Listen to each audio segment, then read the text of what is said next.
नमस्कार रसिक हो. साहित्य रस, साहित्य जगताची सफर, साहित्य रस या आपल्या उपक्रमात आपल्या सगळ्यांचं स्वागत. हा साहित्य रस by Aarshi Radha just for you हा खरं तर आपल्या सगळ्यांसाठी अ, हा जो आम्ही रस निर्मिती करतो आहोत त्या रसाची सगळ्यांनी भरभरून आस्वाद घ्यावा आणि तो रस सगळ्यांपर्यंत पोहोचवावा शेअर करून किंवा लाईक करून ही पहिल्यांदा मी प्रार्थना करते. आणि आज खरं तर अनंत चतुर्दशीचा दिवस आहे. गणपती विसर्जित होणार आहेत. एक सत्याला आपण सामोरे जाणार आहोत आणि त्याचबरोबर काही अफवा मुंबई शहरात बॉम्बस्फोट घडवण्याविषयीच्या वगैरे कानावर यायला लागल्यात, मन अस्वस्थ करणाऱ्या आहेत. आणि ही ज्यावेळेला आपण वास्तव बघत असतो, अ, त्या वास्तवाला तोंड देत असतो, त्यावेळेला आपली अभिव्यक्ती ही त्या वास्तवाला धरून होत असते. अशी वास्तवाला धरून होणारी अभिव्यक्ती आणि त्याचं उदाहरण साहित्यातलं जगण्याशी भिडून जगणं बघून जगण्याच्या वास्तवाला भिडून जगण्या मरण्याच्या वास्तवाला भिडून म्हणूयात आपण असं एक साहित्य निर्मिती करणारा एक मोठा साहित्यकार आणि कवी, लोकप्रिय कवी आणि कधी-कधी कुणाच्या टीकेला खूप सामोरे गेलेले असेही म्हणूत आपण. पण जास्त म्हणजे लोकप्रिय कवी म्हणजे बाळ सीताराम मर्ढेकर. आज आपण त्यांच्या कवितांविषयी बोलणार आहोत, त्यांच्या साहित्याविषयी बोलणार आहोत आणि त्यांच्या योगदानाविषयी बोलणार आहोत. तर खरं तर हा विरोधाभास आहे, की मागच्या एपिसोडमध्ये मी भा. तांबेंविषयी आपण बोललो आणि आत्ता या एपिसोडमध्ये आपण बोलणार आहोत मर्ढेकरांच्या बद्दल. कारण ज्यांनी भा. तांबे आणि मर्ढेकर वाचलाय त्यांना हा भाग, ह्या टोकाच्या काव्यरचना लक्षात येतील. त्याबद्दल मला वेगळं बोलायचं नाहीये. तर बाळ सीताराम मर्ढेकर यांचा जन्म 1 डिसेंबर 1909चा वेरूळला त्यांचा औरंगाबाद जिल्ह्यात जन्म झाला आणि आयुष्य तसं कमीच म्हणूयात आपण.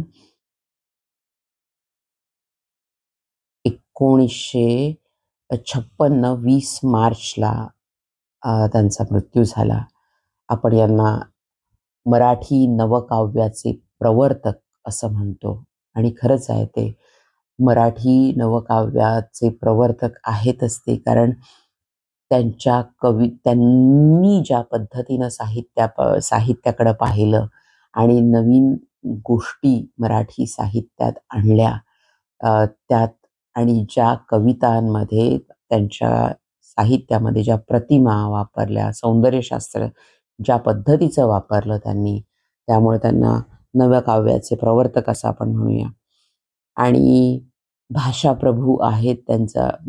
भाषाप्रभू म्हणतो आपण त्यांना. आशय आणि अभिव्यक्तीचा सुसंवाद त्यांच्या साहित्यात आहे आणि नव्या प्रतिमांचा वापर आहे. ज्या प्रतिमा वापरल्या गेल्या नाहीत आणि ज्या प्रतिमा टोचणाऱ्या पण आहेत. पठडीतल्या काव्याला किंवा त्याच पद्धतीचं आपलं जे काव्य आपण परंपरागत चालवत आलो होतो किंवा त्यातल्या कल्पना म्हणूयात आपण किंवा त्यातल्या बिलीफ सिस्टीम म्हणतो आपण ज्याला. एकतर बिलीफ सिस्टीमला तोडलंय यांनी. जी पारंपरिक विचारांमध्येही आणि साहित्यामध्येही त्याचं प्रतिबिंब आपल्याला जाणवतं.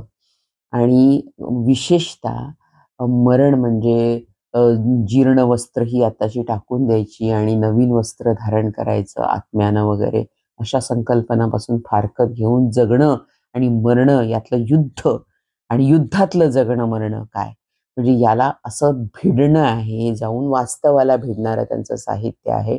आणि माणसाच्या जगण्यापासून फारकत घेणारी कविता नाहीये.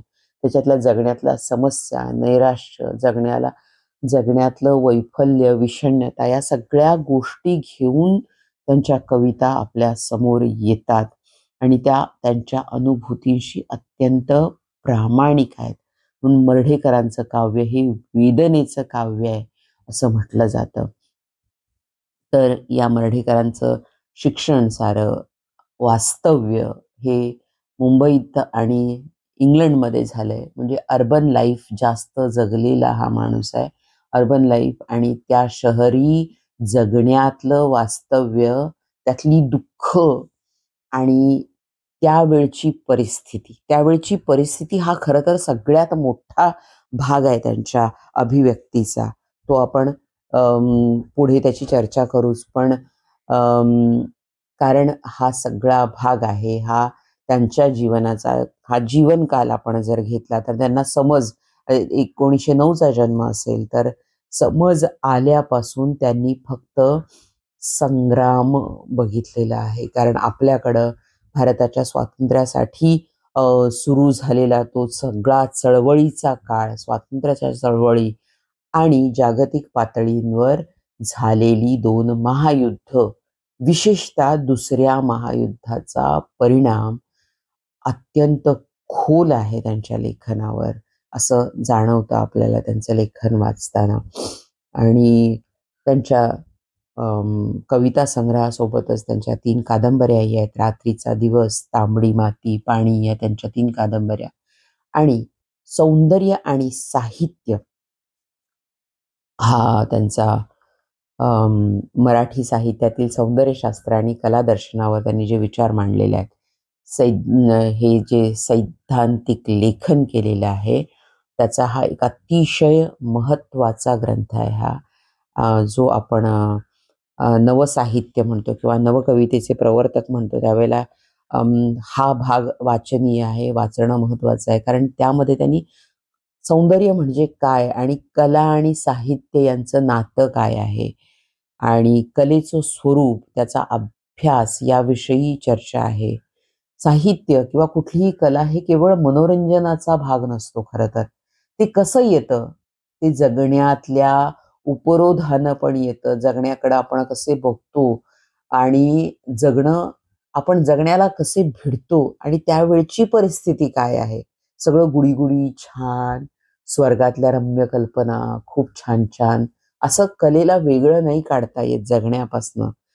तर आपण जे जगत असतो त्याचं प्रतिबिंब कलाकार किंवा साहित्यकार आपल्या जगण्यात ज्यावेळेला उतरवतो, आपल्या साहित्यात ज्यावेळेला उतरवतो खरं जगणं, त्यावेळेला ते जास्त त्या काळाचं किंवा त्या माणसाचं किंवा त्या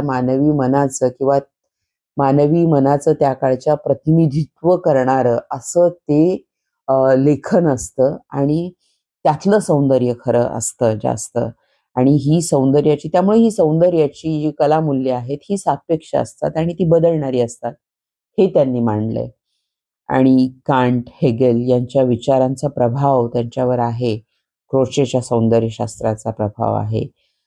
तर सौंदर्य ही केवळ बाह्य रूपाशी निगडीत नाहीये, तर ते मानवी संवेदना, भावनिकता आणि बौद्धिकता यांच्याशी निगडीत आहे, असा त्यांचा ठाम दृष्टिकोन होता.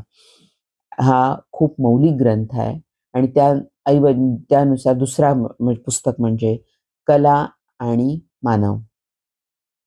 तर कला आणि तिचं स्वरूप हे आणि तिचं मानवाशी असलेलं नातं. खरं तर कला माणसानं निर्मित केली आहे काहीतरी निरीक्षण करून, काहीतरी बघून, त्याला जे त्याच्या भावनांना भावलं, त्याला जे छान वाटलं त्यानं ते त्याच्या कला म्हणजे एक प्रतिकृती असते कशाची तरी, हो ना.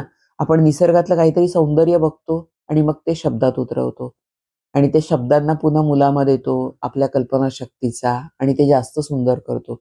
एक्झाम्पल म्हणून सांगते मी हे.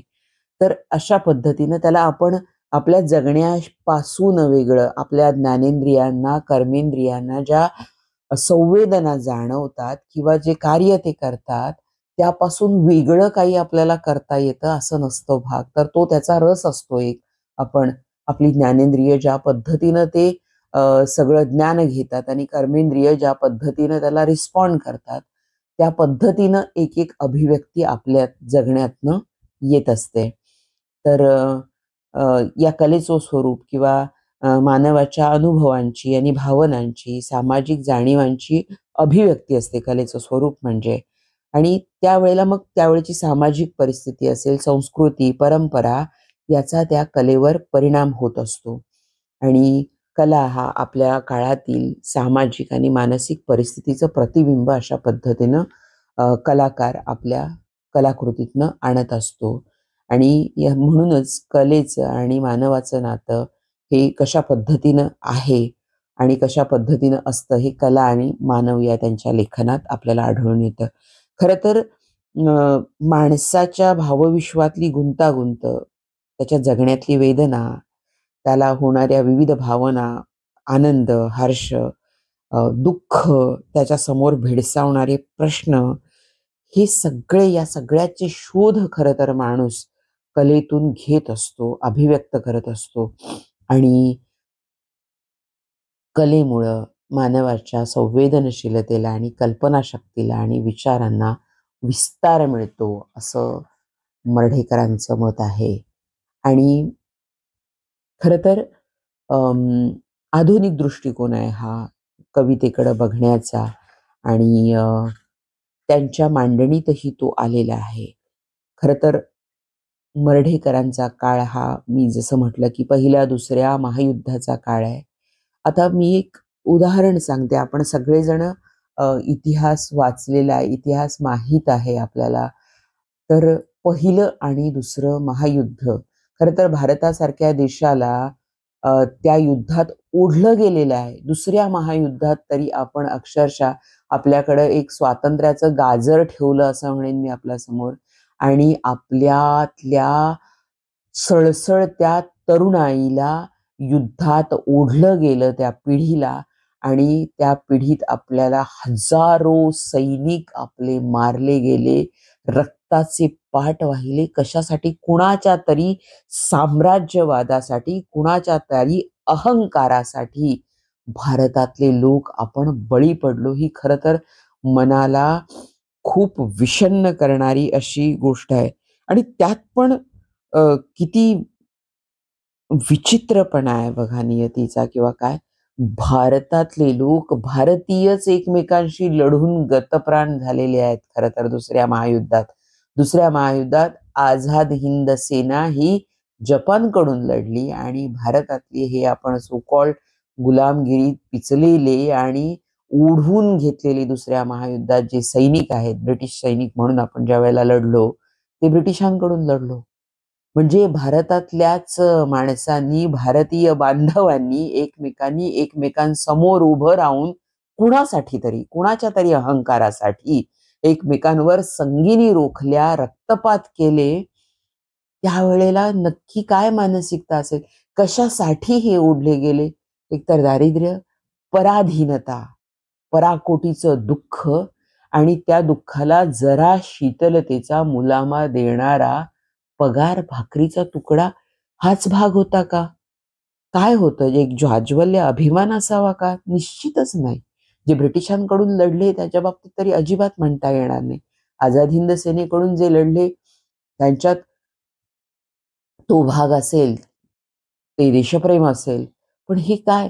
किती विचित्र परिस्थिती असेल आणि त्यावेळेला एका बुद्धिमान माणसाची, जो माणूस जाणीवेनं बघतो आणि जो कलाकार आहे, जो साहित्यिक आहे, त्याची त्या सगळ्या गोष्टींकडे बघण्याची मानसिकता कशी असेल? तर ती कशी असेल आणि ती वास्तविकता कशी असेल हे जर खऱ्या अर्थानं जाणून घ्यायचं असेल, तर आपण मर्ढेकरांची कविता वाचलीच पाहिजे. त्या कवितेचा अभ्यास केला पाहिजे, ती कविता समजून घेतली पाहिजे आणि हे काव्य एक त्या काळचा अतिशय असा खूप अत्यंत चांगल्या क्वालिटीचा आरसा आहे असं मी म्हणेन. आणि त्यावेळेचं म्हणजे नुकतं यंत्रयुग सुरू झालेलं आहे. यंत्रयुगानं काही प्रश्न मिटतील असं वाटताना खूप मोठे प्रश्न भेसूर आणि भयानक होऊन माणसासमोर उभे आहेत. म्हणजे भांडवलशाही आणि कामगारशाही, कामगारवाद या यातली दरी जास्तीत जास्त विस्तारत आहे. अर्थव्यवस्थेमध्ये दोन पराकोटीचे टोकाचे वर्ग निर्माण झालेले, एक भांडवलशाहांचा आणि एक पिचल्या जाणारा कामगारांचा. त्यांची पिळवणूक होतेय, त्यांच्या कष्टाला मोल मिळत नाही, त्यांना माणूस म्हणून वागणूक सुद्धा मिळत नाही. अशी एक अत्यंत बदलाची परिस्थिती ही त्यावेळची आहे. हा प्रश्न आहे, युद्धाचा प्रश्न आहे, अजून पारतंत्र्यात असल्याचा प्रश्न. हे सगळं जे आहे, ही परिस्थिती त्यावेळची खूप डागण्यात येणारी आहे खरं तर मनाला आणि त्या सगळ्याचा परिपाक हा मर्ढेकरांच्या कवितांमध्ये उतरलेला आहे. तर त्यांच्या कविताच वाचून आपण त्यांच्या कविता समजून घेणार आहोत. कारण हा शहरातल्या आयुष्याचा किंवा हा पारतंत्र्यातल्या आयुष्याचा गोंधळ, वेदना, ही सगळी विखुरलेली मानसिकता, हे सगळं जे आहे ते त्यांच्या कवितेत आपल्याला आढळतं. म्हणून त्यांच्या जास्तीत जास्त कविता मला वाचायच्या आहेत या पॉडकास्टमध्ये, हे जास्त महत्त्वाचं आहे. तर मी आता जास्त त्याबद्दल चर्चा न करता कविता वाचायला घेते. पण मर्ढेकरांचं एक वाक्य त्यांचं मला जाता जाता सांगावंसं वाटतं नक्की, की ते म्हणतात की शब्दांवर थोडी हुकूमत असली आणि लय तोंडवळणी पडली म्हणजे कविता लिहिणं फारसं कठीण नसतं. पण भूमिकेचा टोप चढवून आणि तळटीपांचे पैंजण घालून नकटीला शारदेचं सोंग घ्यायला लावणं हा त्यावर तोडगा खास नाही. म्हणजे त्यांचा उपरोध हा लक्षात येतो त्यांच्या बोलण्यातला. आणि खरं तर मर्ढेकरांचं काव्य आणि हे तर उपरोध ही त्यांची मूळ प्रवृत्ती आहे त्यांच्या लेखनाची, असं आढळतं आपल्याला. त्याच्या म्हणजे सत्यकथना आणि त्या उपरोधावर आधारित ती टिर्या बडवीत ही कविता मी वाचन करणारच आहे नंतर. आणि उपरोध, उपहास, चेष्टा आलेल्या परिस्थितीवर आणि एक वैफल्यतेची भावना यावर त्यांचं काव्य पोसलेलं आहे. पण त्या अभिव्यक्तीत खूप पराकोटीचा भडकपणा म्हणणार नाही, कारण त्यात अभिव्यक्तीत खास प्रामाणिकपणा आहे. आणि तो प्रामाणिकपणा तितक्याच ताकदीनं पोहोचवण्याचा आणि त्यांच्या या नव्या प्रतिमा पोहोचवण्याचा मी त्यांच्या कवितेतनं, त्या कवितांच्या वाचनातून प्रयत्न करते आहे. तर पहिली कविता मी वाचते आहे. तर ही शिशिरागमनमधली कविता आहे. आणि त्यावेळची कविता थोडी वेगळी होती. ते वेगळेपण सांगण्यासाठी म्हणून मी ही कविता वाचते. कुणी नको अन काही नको, देवता तू एकली, हृदय जीते अर्पिले हे, होऊनी बद्धांजली. वाट भरगे हा फुपाटा, पाय जाती पोळणी, सौंदर्य तुझे सावली ती, सार्थ झाली चालणी. आग पोटी भावनेची, घाल तुकडा भाकरी, ही परिगे याचनाना, आज तुझ्या मंदिरी. मनमनाच्या माळराणी, भावना जुडपे जिते तगन धरिते. मनमनाच्या माळराणी, भावना झुडपे जिथे तगन धरिती. प्रेम तरुगे फोपावणे कैचा तिथे, जीविताचे ऊन विश्वी जोवरी हे तापते. फक्त तुझ्या दर्शनाची ही पिपासा लाभते. सौंदर्य देवी सुहास तू, मी फक्त आतुर दर्शना, मेल्यावरी तरी ही हिगे, उरणार नाही तहानना. त्याची आणखी एक भावलेली मला कविता वाचते मी. चंद्रकिरणांनो, छोटी कविता आहे पण सुंदर कविता आहे. चंद्रकिरणांनो, तुम्हा वाजते का कधी थंडी स्वतःची, मध्यरात्री हिवाळ्यात हुडहुडी? नाही ना. मी म्हणूनच लांबवले मरणाला, गारठून जाल जेव्हा चिता हवी शिगोटीला. पराकोटीचा उपहास आणि शिशिरागमातली ही शेवटची कविता आहे ही. तर आता यानंतर काही कवितामधली प्रेमाचे लव्हाळे. प्रेमाचे लव्हाळे यामधला उपरोधिकपणा खूप महत्वाची कविता आहे खरं तर ही. आणि ही कविता नक्की ऐका. प्रेमाचे लव्हाळे, सौंदर्य नव्हाळे शोधू, आसपास मुडद्यांची रास, यंत्रातून आग, गोळ्यांचे पराग, विमानांचे हल्ले, बेचिराख जिल्हे, रक्तांची थारोळी, अपंग आरोळी, बेभानले मन रोखता संगीन, विटली ही काया. देशावर माया कुणाच्या, कुणाची, पडत्या फळाची आज्ञा होता वीर, हाती घेई शीर कुणाचे, कशाला, भाकरी पोटाला. आम्हा भाग्यवंता, क्षमस्व अहंता, आमुचे मरण, आम्हीच जळण. पाहिले या डोळा विश्वंभर भोळा, सडवी पाचोळा फुलविण्या ज्वाळा. पृथ्वीची तिरडी एव्हा परडी, फुलांनी भरली जळो देवा भली. खर तर हा उपरोध, हा त्यावेळची परिस्थिती खूप भिडून जाते म्हणाला. त्यांची आणखी एक छोटी कविता, पण अतिशय आत्ता सुद्धा रिलेटेबल. जे न जन्मले, जे न जन्मले, जे न जन्मले वा मेले, त्यासी म्हणे जो आपुले, तोची मुत्सद्दी जाणावा, देव तेथे ओळखावा. मोले धाडी जो मराया, नाही आसू नाही माया, त्यासी नेता बनवावे, आम्हा मेंढरास ठावे.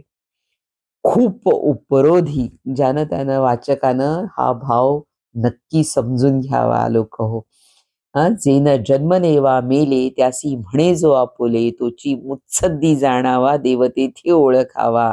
मोले धाडी जो मराया, नाही आसू नाही माया, त्यासी नेता बनवावे, आम्हा मेंढरास ठावे. तर एक कटू सत्य त्यावेळेचं सांगणारी कविता आहे ती. त्यामुळे वाचणं महत्वाचं होतं. आणि आता सुद्धा परिस्थिती काही फारशी बदललेली नाही. ही कविता सुद्धा तशीच. जे अज्ञानात जन्मले आणि अज्ञानात मेले, त्यासी देवा तू धरिले काय पोटी. का झालासी निष्ठुर, दिले तयासी अंतर, मरणांत जन्म मरणाही नंतर, विश्वगर्भी. देह साफल्य पावले, देह साफल्य पावले, पृथ्वीवरी त्यांचे भले. आले काम त्यांनी केले आणि गेले, गळे शत्रुविण चरवी गेले, गळे अश्रुविण चरवी, गळे अश्रुविण चरवी, तीच अज्ञानाची छबी. झाले ते खत आणि बी तुझ्या मळा. आम्ही ज्ञानवंत भागलो, ना पश्चातापे पोळलो, नाही कधी हळहळलो परदुःखे. वेचिले ज्ञान कणकण, जैसे की वालुकागण. झाले कोरडे पाषाण बुद्धिरूपी, अमुची संज्ञा ही दरड, रखरखीत देहापाड, वरी अहंतेचा पहाड. लागल असे होता तप्त ही जमीन, नाही अश्रू नाही घाम, वांझ पोटीस इनाम वृक्ष काया. खर तर आत्ता जी मी कविता वाचणार आहे ती जास्त उपरोधिक आहे. मी जे बडवीत टेर्याचा उल्लेख केला मघाशी की त्या कविता वाचेन म्हणून, तर ही उपहास, चेष्टा, उपरोध आणि आतल्या टोचणी आतली जी आहे ती सांगणारी कविता आहे. आणि आत्ता सुद्धा काहीच बदललेलं नाही, खूप रिलेटेबल आहे आत्ता सुद्धा. बडवीत टिर्या अर्धपोट किंवा ओंगळ देखावा दाखवित, भिक्षा मागे रोज एवढासा पोर, आई ती लाचार पाठीमागे. शेठ सावकार मीही शर्मिंदा, मानव्य मिलिंदा पैसा देतो. होऊन या नंगे पोटा घास घ्यावा, आम्हीही तो द्यावा हलाखीही. सत्याचे सुपीक विश्वातून वेचू, प्रयोगात खेचू परमाणू. अधिकार ऐसा मिळविला आम्ही, आमुच्याच धामी नाठाळ का. सत्तेचेच तूप सत्तेचीच पोळी, मानव्याची होळी भाजायाही. देवा ऐशी भूक कासया दिलीस, झालो कासावीस मीही नंगा.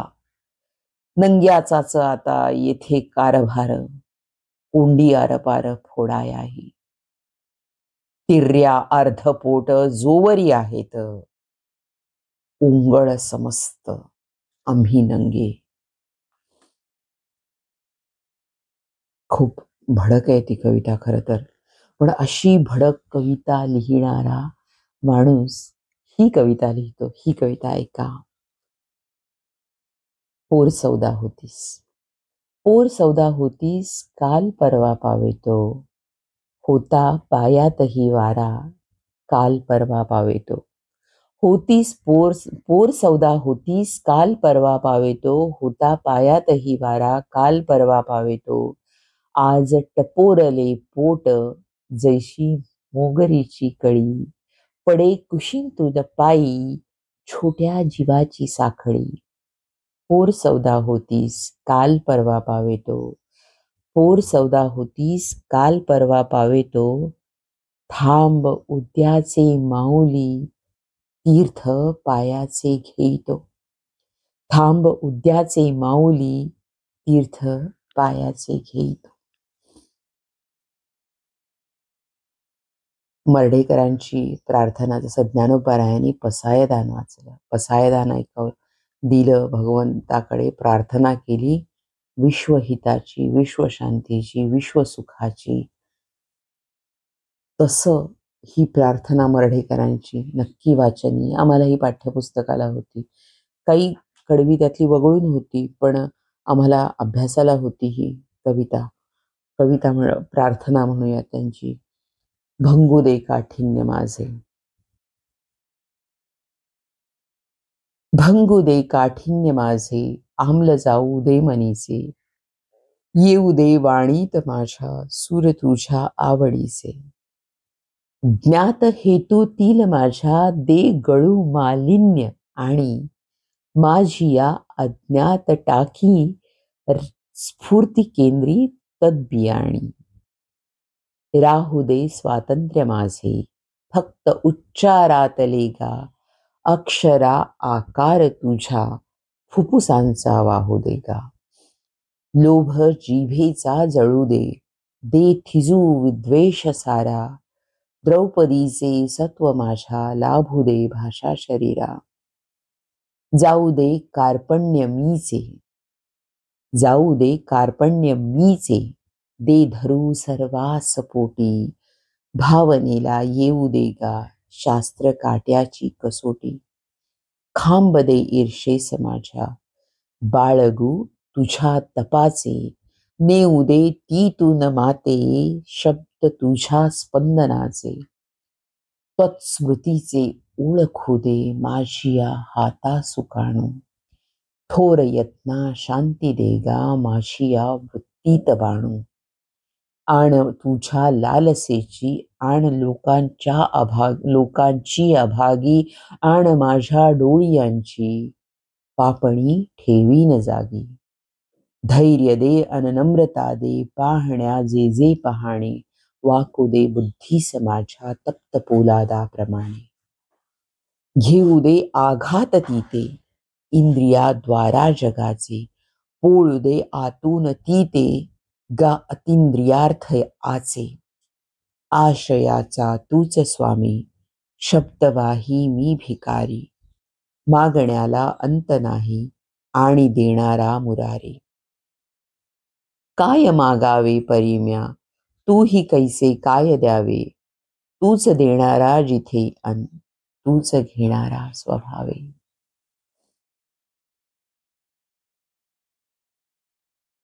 आता मर्ढेकर म्हटलं की सगळ्यात सातत्यानं आणि बऱ्याच जणांनी सादर केलेली आणि वाचली जाणारी कविता म्हणजे गणपतवाणी. आता गणपतवाणी ही कविता खरं तर म्हणजे सामान्य माणसाची शोकांतिका आहे खरं तर. आणि ही कविता खूप पॉप्युलर आहे झाली. तर गणपतवाणी ही कविता मी आता सादर करते आणि ती सगळ्यांना परिचयाची आहे जास्त. आत्ता काही कविता वाचल्या, त्या काही कविता जास्त वाचल्या गेलेल्या नाहीत, पण त्या आत्ता सुद्धा खूप महत्वाच्या आहेत म्हणून मी त्या वाचल्या. तर गणपतवाणी. गणपतवाणी बिडी पिताना चावायाचा नुसतीच काडी. म्हणायाचा अनमनाशीच की ह्या जागेवर बांधीन माडी. मिचकावूनी मग उजवा डोळा आणि उडवून डावी भिवई. भिरकावूनी ती तशीच द्यायचा लकेर बेची जैसी गवई. मिचकावूनी मग उजवा डोळा आडी उडवुनी डावी भिवई, भिरकावुनी ती तशीच द्यायचा, लकेर बेचव जैशी गवई. गिऱ्हाईकाची कदर राखणे, जिरे धने अन धान्ये गळीत. खोबरेल अन तेल तिळीचे विकून बसणे हिशेब कोळी. स्वप्नावरती धूर सांडणे, क्वचित बिडीचा वा पणतीचा. मिणमिण जळत्या आणि लेटणे, वाचित गाथा श्री तुकयाचा. गोणपटावर विटकर रंगी, गोणपटावर विटकर रंगी सतरंजी अन उशास पोते.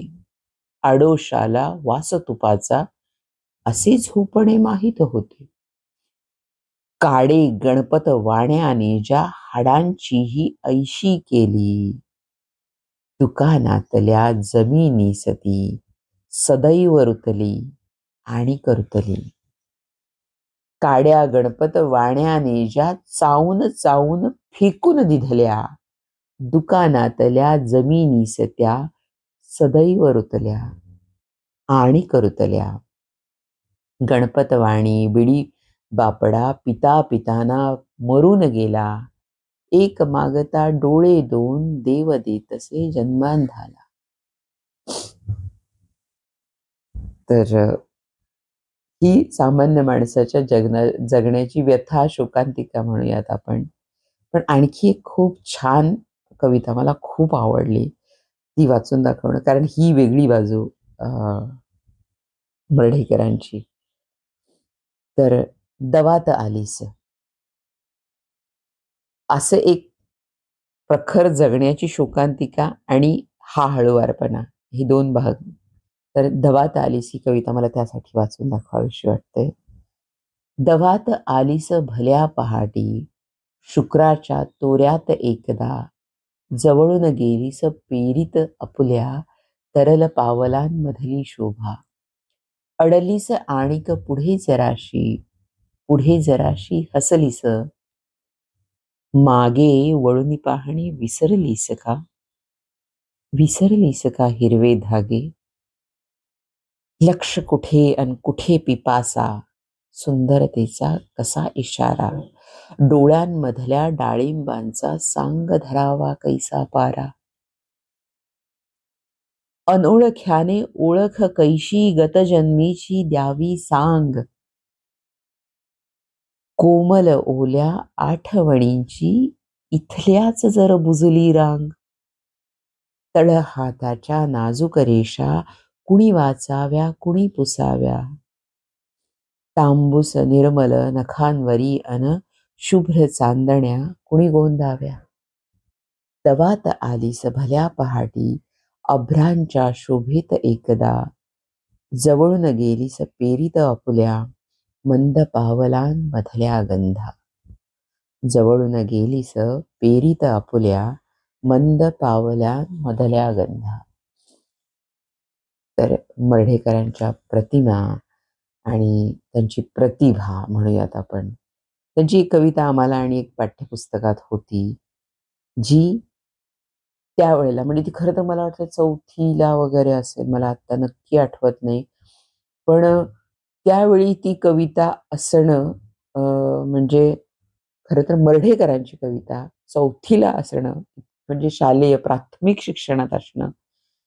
आणि ती सुद्धा ही कविता, त्या कवितेचे शब्द सोपे वाटले तरी त्याचा आशय खूप आशयगर्भ अशी कविता आहे. आणि एक मुख्य म्हणजे माणसातली खंत ही भावना अभिव्यक्त करणारी कविता आहे. त्यावेळी तर ती कविता त्या पद्धतीनं कळण्याची सुतराम शक्यता नव्हती. ती पाठ्यपुस्तकात का होती मला माहीत नाही, पण आज ती कविता आपल्यासमोर वाचते. कारण मर्ढेकरांची अशी इच्छा होती की उतारवयात त्यांना मर्ढे या गावात, त्यांच्या जन्मगावी जाऊन शेती वगैरे करायची आणि छान जगायचं अशी इच्छा होती. कारण ज्या माणसाचं सगळं आयुष्य हे अतिशय मोठ्या शहरी व्यवहारी जगात जातं, धकाधकीच्या जीवनात जातं, आणि अशा परिस्थितीत की शहरातलं हे धकाधकीचं जीवन ही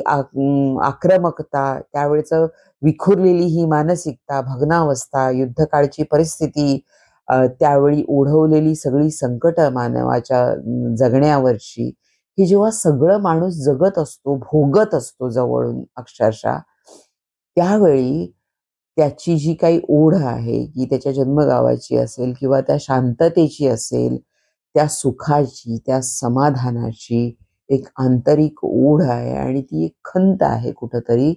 तर ती दर्शवणारी ही कविता आहे. त्यात ही शेवटची कविता आहे माझ्या या वाचनातली. तर ही कविता मला वाचावीशी वाटते. कितीतरी दिवसात. कितीतरी दिवसात नाही चांदण्यात गेलो, कितीतरी दिवसात नाही नदीत डुंबलो, खुल्या चांदण्याची ओढ आहे माझी ही जुनीच, आणि वाहत्या पाण्याची शीळ ओळखीची तीच. केव्हा तरी चांदण्यात पुन्हा जाईन निर्भय, गावाकाठच्या नदीत होईन मी जलमय. आज अंतरात भीती, खुल्या चांदण्यांची थोडी, आणि नदीचा प्रवाह अंगावर काटा काढी. बराव म्हणून हा इथे दिवा पारवा पाऱ्याचा, बरी तोतऱ्या नळाची शिरी धार खीरच्या. तर रसिक हो, याच्यामध्ये थोडा उपरोधही आहे, खंत आहे, ओढ आहे, अशा विविध भावना अत्यंत प्रामाणिकपणानं अभिव्यक्त केलेल्या आहेत. आत्ता सुद्धा मर्ढेकरांची कविता तितकीच रिलेटेबल आहे आणि ती आत्ता जास्त प्रखरपणे आपल्या जाणीवांवर उतरते, असं माझं प्रामाणिक मत आहे. आणि रसिक हो, त्यांच्या कविता जितक्या जितक्या वेळा वाचत जाव्यात, तितक्या तितक्या वेळा त्यातला अर्थ आपल्याला अधिकाधिक स्पष्ट होत जातो, तो भिडतो आणि मनाला अस्वस्थ करत राहतो. त्या त्यांच्या नवप्रतिमा सगळ्या कुठंतरी मनाला भिडतात, त्यापेक्षा त्या टोचतात, त्या टोचणी लावतात आपल्याला आणि कुठल्या तरी सत्याचं आपल्याला आकलन करून देतात. तर हे जास्त कलेत अभिव्यक्त होणं गरजेचं आहे, असं त्यांचं मत होतं. आणि अशा मर्ढेकरांचं स्मारक मर्ढे या ठिकाणी शासनानं उभारलेलं आहे. आणि त्या बाबतीत राजकीय किंवा कुठल्याही पद्धतीचं मला आता याबद्दल भाष्य करायचं नाही. कारण इतकं काहीतरी चांगलं घडतं, घडवलं जातं आणि ते कसं काही अपूर्ण राहतं किंवा काय त्याला काही राजकीय परिस्थिती काही म्हणजे त्याबद्दल बोलण्यातच काही अर्थ नाही, पहिली गोष्ट म्हणजे. कारण इतकं सुंदर त्यांच्या कवितांचं आपण वाचन केलेलं आहे, इतकं त्यांना समजून घेण्याचा त्यांना एक प्रामाणिक प्रयत्न हे आपल्या साहित्याची सफर साहित्य रसमध्ये आपण केलेला आहे. या प्रयत्नाला आपण तितक्याच प्रामाणिकपणानं प्रतिसाद द्यावा ही कळकळीची विनंती करते. कारण थोडी खंत मलाही आहे की हे साहित्याचा जो हा रस आहे त्याचा स्वाद जास्त मंडळींकडून घेतला जात नाहीये. तर तो स्वाद तुम्ही भरभरून घ्यावा, तो आस्वाद घ्यावा आणि मराठी साहित्याच्या जाणीवा आपल्या आणखी विस्तारित कराव्यात. मराठी साहित्याबद्दलची ओढ आहे ती आपली सार्थ करावी, यासाठी आमचा हा एक प्रामाणिक प्रयत्न आहे. तो आपण त्या प्रयत्नाला तितक्याच प्रामाणिकपणानं प्रतिसाद दिला तर आमचा खूप हुरूप वाढेल, आम्हाला आणखी उत्साह वाढेल आणि आम्ही असे दिग्गज साहित्यिक आपल्या भेटीला आणू, ही आम्ही वचन देतो आणि ते वचन पाळायचं आम्ही प्रामाणिकपणानं प्रयत्न करू. तर त्यासाठी आमच्या या चॅनलला लाईक करा, शेअर करा जास्तीत जास्त साहित्यप्रेमींमध्ये आणि सबस्क्राईब करायला अजिबात विसरू नका. तर मी निरोप घेते या एपिसोडमध्ये आणि पुढच्या एपिसोडमध्ये आणखी एका दिग्गज व्यक्तिमत्वाबरोबर साहित्यरत्नाची आभा घेऊन पुन्हा आपल्या भेटीला येतो. नमस्कार. धन्यवाद.